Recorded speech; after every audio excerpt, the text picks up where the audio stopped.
안녕하세요. 오늘은 궁예에 대한 지식을 공유해 보겠습니다. 우리 역사 속 인물 중에 독보적인 개성을 가진 인물들을 뽑으라 하면 아마 궁예도 상위권에 꼽힐 것 같습니다. 역사 속에서는 정치적 패자이지만 그 독특한 개성 때문인지 대중성에 있어서는 또 다른 패자가 아닌가 싶습니다. 안성 국사함에 가보시면 이곳에 궁예 미륵이라 불리는 유물이 전해지고 있는데 궁예가 죽어서도 신앙의 대상이 되고 있는 모습을 보여줍니다. 이곳 외에도 포천 지역에 궁예 미륵이라 불리는 석조불이 전해지고 있습니다. 그리고 최소 일제감정기 때까지 평강 지역에 궁예 왕릉과 그 앞에 궁예 어진을 모신 사당이 있었다는 기록을 봐선 이곳에서도 궁예의 숭배의식이 전승되었던 것으로 보입니다. 다만 이곳의 경우 현재 북한 지역이니 실지 답사가 불가능합니다. 참고로 어진의 경우 금관과 홍의를 착용한 모습이었다고 하는데 삼국사기에서 궁예의 실제 모습을 묘사한 기록과 일치하는 측면이 있어 어느 정도 원본의 모습이 묻어있는 후대의 모사본이지 않았을까 합니다. 그러나 워낙 이 지역이 6.25 때 격전지였던 터라 아마 생존 확률은 높아 보이지 않습니다. 그러면 이렇게 1000년이 지난 뒤에도 토착신으로 건재하고 있는 궁예의 일생을 연대기 순으로 한번 살펴보겠습니다. 궁예의 인생의 분기점을 자기적으로 나눠보면 크게 세 시기로 나눠볼 수 있을 것 같습니다. 1기는 901년 고려 건국때까지고 2기는 911년 태봉 건국때까지, 그리고 마지막 3기는 918년 왕건에게 왕이 전복당하고 생을 마감하는 때까지입니다. 그럼 먼저 1기 궁예가 패권을 잡을 때까지 역사를 보겠습니다. 삼국사기 기록을 보면 궁예를 헌안왕 혹은 경문왕의 서자로 기록하여 그의 혈통을 밝히고 있고, 또 왕이 중사를 명하여 주기로 했다는 기록이 있는 것으로 봐선 그의 외가가 아마도 왕실 세력 다툼에서 밀려난 집안이었던 것으로 보입니다. 그리고 10살 때부터 세달사에 들어가 승려 생활을 했다고 하는데 이때 재밌는 기록이 전해집니다. 까마귀가 바리떼에 상가지를 하나 떨어뜨렸는데 왕이라는 글자가 써져 있었다. 궁예는 비밀리에 간직해 소문내지 않고 자부심을 크게 가지게 되었다. 여기서 보통 까마귀들은 궁예를 지지하던 세력들의 비유로 보고 있습니다. 그 시대 핏줄은 그 자체가 하나의 커리어이자 브랜드 가치였고, 이를 다시 뒤집어 보면 다른 사람들 입장에서 궁예는 투자 가치가 있는 존재였다고 볼 수 있습니다. 그리고 무엇보다 궁예 자신이 왕이 되고자 하는 야심이 어릴 때부터 있었습니다. 그리고 이런 궁예의 야망에 투자한 첫 번째 주주는 아마 영월에 뿌리를 둔 호족 세력과 그가 소년기를 보냈던 세달사 사원 세력이었던 것으로 보입니다. 891년 궁예는 승려 생활을 청산하고 현실적인 경력을 쌓기 위해 드디어 필드로 나갑니다. 그가 처음 기탁한 곳은 죽주에 기반을 둔 기원 세력이었습니다. 그런데 기원이 업신여기고 잘 대우해주지 않았다는 기록을 보아 궁예는 기원에게서 자기 꿈의 실현 가능성이 낮다고 판단한 것 같습니다. 대략 1년간 이곳에 있었던 것으로 보이는데, 그래도 죽주에 있을 때 궁예는 원해 신원과 같은 새로운 자기 사람을 확보하는 실속을 챙깁니다. 이후 892년 북원에 근거지를 둔 양길 세력에게 갑니다. 그리고 이곳에서 본격적으로 야전 지휘관으로서 일선에서 활동하며 경력을 쌓기 시작합니다. 보통 궁예하면 그 이미지가 땡중 파괴성이 강한데 사실 궁예는 기본적으로 전사입니다. 이름에서부터 활 궁자가 암시하듯 무인의 냄새가 강하게 납니다. 양길 휘하에 있을 때 궁예는 기마병을 이끌었다는데 기마부대는 오늘날로 치면 기갑부대로 볼 수 있으니 궁예는 핵심 전력을 담당하는 실력 있는 지휘관이었다고 볼 수 있습니다. 그리고 어느 정도 자기 세력의 윤곽이 잡혀진 궁예가 가장 먼저 점령한 지역은 자신의 출발지이기도 했던 영월과 그 인근 평창 정선 지역입니다. 점령이라고 표현했지만 자신의 세력 기반이 있었던 곳이라 아마 피 튀기는 유혈 입성은 아니었을 것입니다. 이렇게 치악산 동쪽 일대를 확보한 다음 894년 명주에 입성합니다. 하슬라라는 멋진 이름이 있던 오늘날 강릉 지역에서 궁예는 장군을 자칭하고 자신에게 집중되는 구심력을 확립시킵니다. 특히 이 당시 장군직은 골품자라는 지독한 신문지가 있던 신라에서 진골 귀족들만의 전유물이었습니다. 그가 장군을 표방하며 새로운 권력의 구심점을 자임할 수 있었던 것은 앞에서 언급했듯 그의 핏줄이 어느 정도 윤활유 역할을 했다고 봅니다. 특히 하슬라 지방에도 주목할 필요가 있는데 이곳은 원성왕과의 왕이 다툼에서 실패해 낙향한 김주원 세력이 근거하던 곳이었습니다. 786년 원성왕은 김주원을 명주 군왕으로 책봉하는데 이후 명주 군국이라는 독자적인 국호가 보여주듯 전통적으로 서라벌의 구심력에 이탈하려는 원심력이 강하게 작용했던 지역입니다. 그리고 궁예가 입성했을 당시 김순식으로 대변되는 호족 세력과 허월로 대변되는 사원 세력은 궁예 최대의 주주가 되어줍니다. 김순식 같은 경우는 궁예가 몰락한 이후에도 왕건에게 끈질기게 저항했는데 그만큼 궁예의 두터운 지휘층이었다는 것을 보여주기도 합니다. 아마 궁예 역시 자신들과 비슷한 중앙에서 밀려나 낙향한 진골이라는 점에서 동류의식이 있었던 것으로 보입니다. 이곳에서 장군으로 자립한 이후 궁예는 곧바로 북쪽으로 세력을 넓혀갑니다. 인제, 화천, 기마, 철원까지 뻗어갑니다. 그리고 894년 궁예는 새로운 점령지 중에서 철원을 자신의 새로운 근거지로 둡니다. 한편 이 시기 왕을 꿈꾸는 궁예에게 있어 당면했던 한 가지 난제는 상급자였던 양기를 극복하는 것이었습니다. 그런데 때마침 895년 패서 지역의 호족 세력들이 궁예에게 다가옵니다. 이들 세력의 성격은 평주에 기반을 둔 박지균이라는 존재를 통해 엿볼 수 있습니다. 박지균은 대모달이라는 칭호를 내걸었는데 대모달은 고구려 장군직의 이름이었습니다.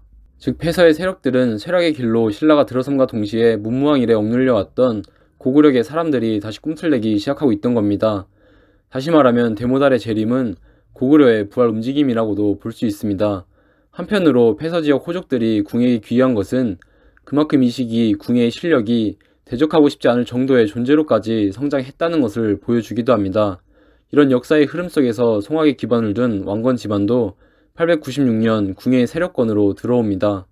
이렇게 고구려 유민들과 특히 해상무역에 종사하여 물주나 다름없던 왕건 가문을 등에 업은 궁예는 그 주가가 급상승하는데 898년 송악으로 천도한 뒤 궁예의 권역은 서울, 김포, 강화 일대까지 뻗어 내려갑니다.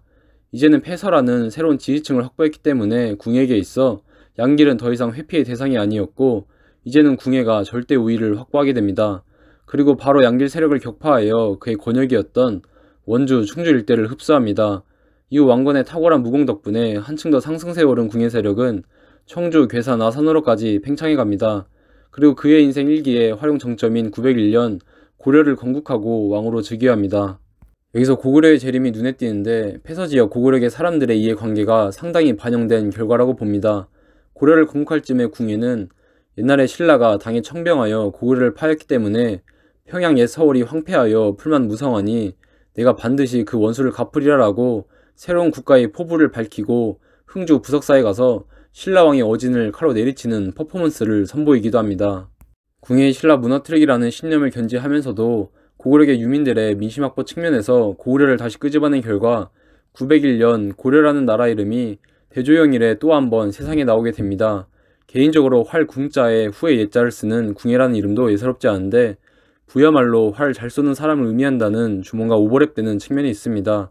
아마도 이 시기 고구려 유민 민심을 사로잡기 위해 궁예가 무언가 정치 선전을 했을 것 같은데 워낙 궁예 관련 기록이 없다 보니 이 이상 고찰할 만한 근거 자료는 없습니다. 하지만 그의 인생 2기가 되면 궁예는 패서 지역의 새로운 주주들에게 쏠렸던 편향성을 다시 바로잡아 밸런스를 맞추기 시작합니다.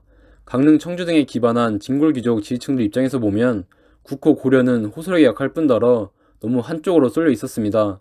그래서 궁예는 또 다른 주주들의 이해관계를 고려하여 밸런스를 맞추기 위한 목적으로 904년 국호를 마진으로 바꾼 것으로 보입니다. 마진은 마 진단의 줄임말로 동쪽에 있는 위대한 국가라는 뜻이라고 하는데 여러 학설이 있긴 합니다. 하지만 확실한 것은 국호 고려보다는 한층 더 통합적인 의미를 내포하고 있습니다.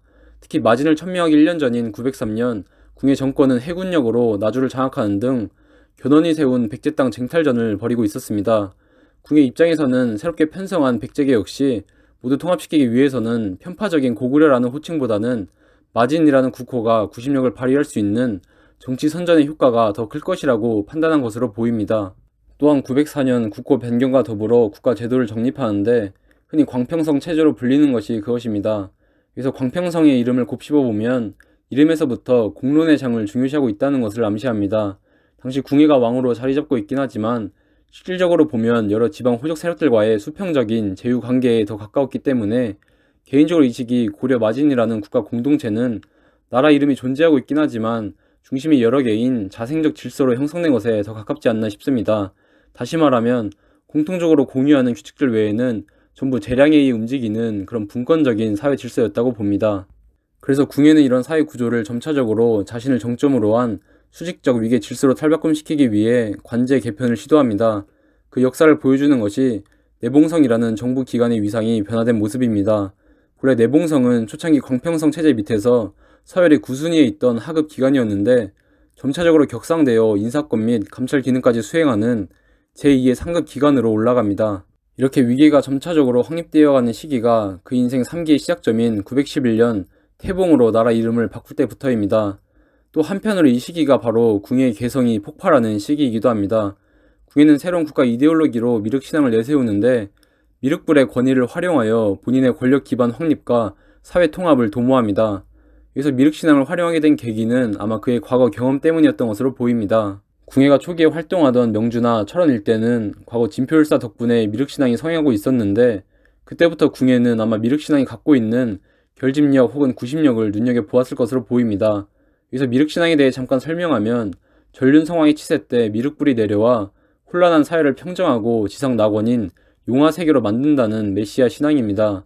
이렇게 정치 권력의 불교 신앙을 이용한 사례는 과거 신라 왕들에게서도 보이는데 자신을 전륜성왕에 비유한 진흥왕이나 자신을 포함한 가족 전체를 석가모니 집안으로 신격화한 진평왕에게서도 엿볼 수 있습니다.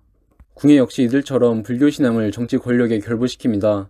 여담으로 이런 궁예 행태에 대해서 자신을 미륵불의 현신이라고 주창했던 칙천무을을 벤치마킹한 것이라는 학설도 있습니다. 어쨌든 궁예는 본인을 미륵불의 현신으로 신격화시키고 두 아들을 청강보살, 신강보살로 호칭하도록 하여 마치 숭배의 대상이 되는 삼존불상과 같은 모양새를 만듭니다. 그리고 미륵관심법이라는 희대의 절대 권력을 행사하며 자신이 곧 법의 원천이며 어떠한 결점도 없다는 무류성을 내세우는 신적인 존재로 자리매김합니다. 그리고 이런 그의 권력을 보좌하는 기구가 앞에서 언급했던 내봉성이었고 이것을 떠받드는 무력 기반은 친위대 성격의 내군이었습니다. 이렇게 궁예는 그의 인생 3기에서 태봉이라는 이름하에 신라말 혼란기 속에서 이곳저곳 자생적 질서나 다름없이 탄생하였던 분권적이고 수평적이었던 사회질서를 미륵불의 권위를 등에 업고 자신을 정점으로 한 수직적 위계 질서로 재탄생시킵니다. 하지만 역사가 보여주듯 918년 결국 패서지어 고구려의 호족들에게 역사의 헤게모니를 빼앗기게 됩니다. 궁예가 몰락한 이후 역사를 보면 명주, 청주, 공주 등지의 호족 세력들은 왕건을 위시한 이 패서 세력들에게 복속하기를 저항하는데 그만큼 이들이 궁예의 최대 지지층이었다고 볼 수 있습니다. 또 한편으로는 이들이 고구려에 뿌리를 둔 패서지역 호족들과는 서로 지향점이 달랐을 뿐더러 아마 궁예 생존 시기 때에도 서로 간에 불협화음이 있지 않았을까 합니다. 그리고 결국 역사는 하대신라의 변두리 속 비주류였던 고구려 유민들에 의해 새로운 시대가 열립니다. 어찌되었든 궁예의 이상은 현실과의 타협에 실패하였고 그런 현실과의 비타협성은 결국 그를 역사 속 패배자로 남게 하였습니다. 그래도 20여 견의 불경을 저술했던 기록 등을 봐선 확실히 궁예는 자신만의 철학과 철칙이 있었고 그만큼 본인의 신념이 강했던 것으로 보입니다. 궁예와 관련하여 전해지는 구전 설화들을 보면 무언가 궁예의 못다 이룬 꿈을 암시하는 듯한 뉘앙스를 풍깁니다. 특히 철원, 포천, 경계에 있는 명성산 이야기가 그러합니다. 왕건을 위시한 정변 세력에게 쫓겨 용화산으로 도피한 궁예와 그 부하들이 원통하여 울부짖었는데 이후 몇백 년이 지나도 울음소리가 계속 들린다 하여 명성산이라는 이름을 갖게 되었다는 이야기입니다. 본래 이름이 용화산은 앞에서 용화색에 언급했듯 미륵신앙과 연관성을 보여줍니다.